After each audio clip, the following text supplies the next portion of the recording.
बात जब Bharat Pakistan cricket match की आती है तो इन मैचों को कई रंगों से रंगा जाता है। अक्सर इसे सबसे बड़ी टक्कर के तौर पर पेश किया जाता है। बेशक दोनों देशों के बीच कांटे के मुकाबले हुए हैं और खिलाड़ियों के बीच कहासुनी भी, लेकिन मैदान के इस जंग से परे भारत और पाकिस्तान के खिलाड़ियों के बीच के रिश्ते भी कई और रंग हैं। और ये रिश्ते तब से चला रहे हैं जब 1947 से पहले भारत का विभाजन भी नहीं हुआ था। आजादी के पहले एक ही भारतीय टीम थी जो अंतर्राष्ट्रीय स्तर पर भारत के लिए खेलती थी। इनमें लाला अमरनाथ, सीके नायडू, अब्दुल हफीज करदार और फजल महमूद, आमिर इलाही और गुल मोहम्मद जैसे खिलाड़ी थे। अब्दुल हफीज करदार, आमिर इलाही और गुल मोहम्मद ने तो भारत और पाकिस्तान दोनों के लिए खेला। यहाँ लाहौर के गेंदबाज फजल महमूद का जिक्र जरूर है, जिन्हें पाकिस्तान क्रिकेट के पहले पोस्टर बॉयज में से एक माना जाता है। 1947 के ऑस्ट्रेलिया दौरे के लिए भारतीय टीम का चयन होना था। राय सिंह, लाला अमरनाथ, फजल महमूद सब धर्मों के खिलाड़ी ट्रायल में थे। 19 साल की उम्र में फजल महमूद भी टीम में चयन हुआ उनका, लेकिन आगे जो हुआ वो ऐतिहासिक था।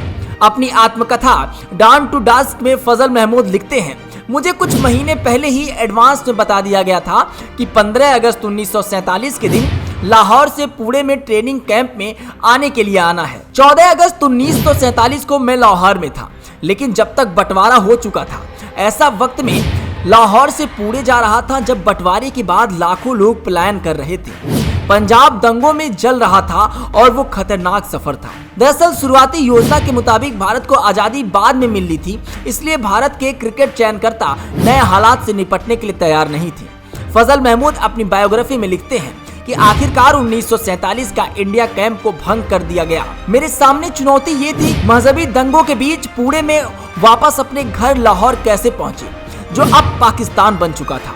मैं पुणे से ट्रेन में बॉम्बे आया और मेरे साथ सीके नायडू भी थी।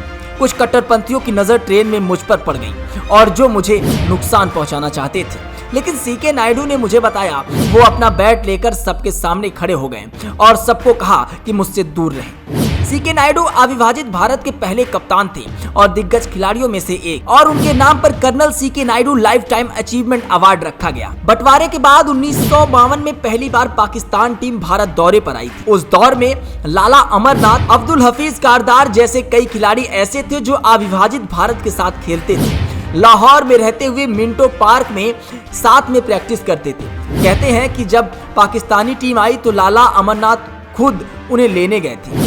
इसके बाद भारत और पाकिस्तान के खिलाड़ियों का आना जाना लगा रहा और दोस्तियों के बीच किस्से भी बनते रहे, चाहे वो इमरान खान और सुनील गावस्कर के आपसी रिश्ते हों या जावेद मियांदद, दिलीप वेंगसरकर के बीच।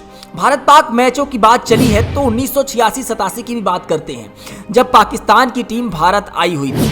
बेंगलोर में टेस्ट मैच चल रहा था। ये वो दौर था जब टेस्ट मैच के बीच एक दिन का रेस्ट डे हुआ करता था। मैच के तीसरे दिन रेस्ट डे था और होली का मौका था, जो भारत में काफी धूमधाम से मनाई जाती है। पाकिस्तानी खेमे के खिलाड़ी सुबह सुबह अपने कमरों में थे।